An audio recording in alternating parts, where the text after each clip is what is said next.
Welcome to European Journeys. This is the beginning of the fourth series of journeys, which takes us to Livonia, where we are going to explore the Reformation that happened there in the 16th century. Now, if you have not followed the introduction video, you might wonder where Livonia is. So let us look at the map. You can see the map of Europe, and the area we are going to explore is on the eastern shores of the Baltic Sea. And as we zoom in, we discover the modern nations of Lithuania, Latvia, and Estonia.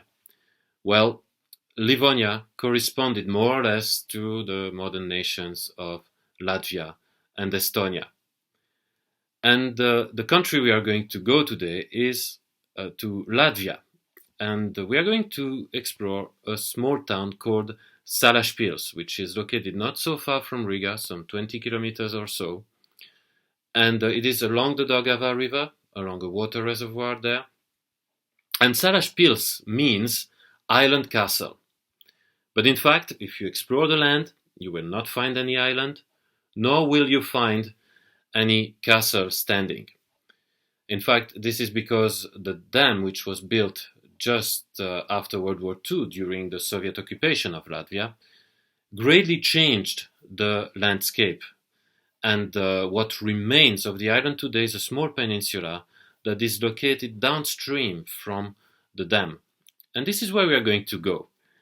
There we find a small locality called Rumbeniesi. It is surrounded by fields and forests, and there's a narrow road going through. And not so far from the road there, a small farm track leads us to the shores of the Daugava River. And near the shores of the Daugava River, we find what looks like a pile of stones. But in fact, these are the ruins of a very ancient castle, which was named Vecsdore. Now, Vecsdore was not the only castle that we could find, or the ruins of a castle that we could find in Salaspils before World War II. Other ruins were located not so far from the town center, and these ruins were the ruins of a castle called Kirchholm, but sadly today we can't find them anymore because they are submerged by the waters.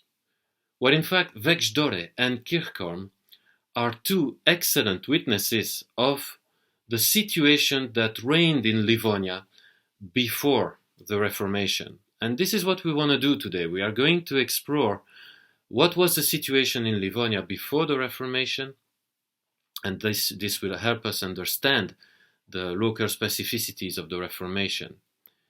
Firstly, Vecsdore is a very ancient castle indeed. It was built towards the end of the 12th century, and it was built by a German monk.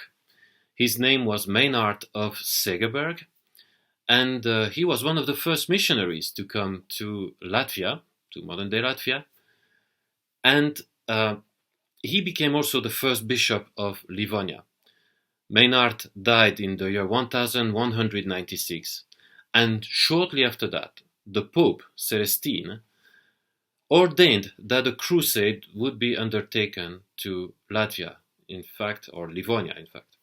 Because at the time, military means were understood as valid means to advance Christianity, and so sadly, this crusade started, this military crusade, and very quickly the land was subjected to the German Empire, the Holy Roman Empire. Livonia became a province of the Holy Roman Empire.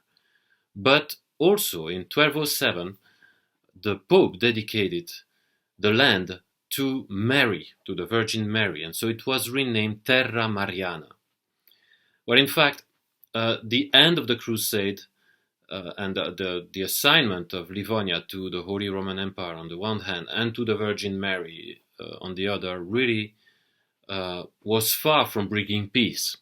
The warfare continued for almost the entire 13th century. For 100 years, there was war between the locals and between the knights, the German knights.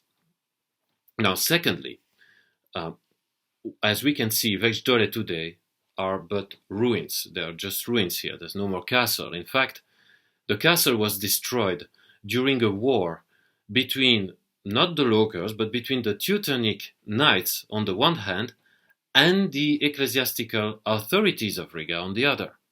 And the destruction of the castle happened in the year 1298. And this, in fact, is because in 1215, the successor of Pope Celestine, Pope Innocent III, declared Livonia to be under the rule of the Holy See. So you had the fight for power, struggle for power in Livonia between the knights who were representing the emperor and the ecclesiastical powers who were representing the Pope. So this situation of tension remained for a long time in Livonia. And thirdly, I was mentioning the other castle, Kirchholm, which is not possible to visit anymore today. This castle was built for military reasons by the Teutonic Knights, but it was the seat of an important treaty that was signed in 1452, and that was a treaty which was an agreement between the ecclesiastical powers on the one hand and the Teutonic Knights to jointly rule over the city of Riga. Well, that was signed on paper, but in practice, the cohabitation between the two really never was peaceful, even after the signing of the treaty. So these are facts that show that the arrival of Christianity here really didn't mean the bringing of peace. There were a lot of struggles, and struggles were at every layer of the society. And let me mention a few of them. Firstly, there were social tensions between, on the one hand, the Locals, which were the Estonians, the Latvians, and also the Kurlanders. The Kurlanders were people living along the shores of the sea in Latvia, as you can see on the map, the land of Kurland. And there was so struggle between them and the German minority, the ruling minority of Germans. And in fact, this ruling minority had made sure that the Locals would not access any position of power in Latvia. And not only that, but they didn't even have access to trade. They could not join the merchant companies that were installed in Livonia. And so they were condemned to poverty. They were condemned to remain subjected to the German rulers. But that's not all. There were also social tensions among the Germans themselves, because the merchants there could not practice trade freely. Trade was under tight ecclesiastical control, and the merchants had to pay heavy tax. They had to ask permissions to be able to do trade. And so this created a situation of bitterness also among the Germans. So there was a high level of bitterness all across the land between the Locals and the Germans, among the Germans themselves, not to talk about what I already mentioned, the tensions between the knights and the ecclesiastical powers. The land was in a big mess. How could it be that Christianity would bring such a mess? Well, in fact, it's not just Christianity that came. The Roman Catholic Church had adopted the philosophy of Thomas Aquinas, a Benedictine Italian monk. Thomas Aquinas had in fact made a synthesis between the Bible on the one hand and Greek philosophy. And it was that Greek component that created all this mess. Because Aquinas had indeed found inspiration in Aristotle.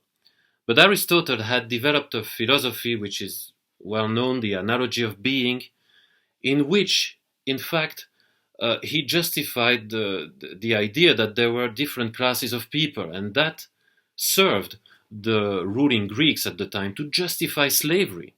Well, now this idea was incorporated in Christian theology, and so there was this analogy of being that was incorporated into the Christian theology. And so you had at the top of the ladder, as it were, you had the Virgin Mary, the saints, and then the Pope, who was the representative of Christ on earth. Then you have the ecclesiastical powers, and then you had the lay people, and down you went up to the worst, down to the worst of sinners. So you had a hierarchy of value that had entered in European society, which did not come from the Bible, but came from this Greek philosophy that had been mixed with the Bible. And that's really something that had a big impact in Livonia. The situation really festered through the times. It lasted 300 years until the beginning of the 16th century. The tensions were at the climax at the time. The stage was set for a major change that only God could bring, and that would be the beginning of the Reformation. This is what we are going to begin to explore from our next stage, so stay tuned. I'm Cedric Placentino. See you next week for another stage of European Journeys.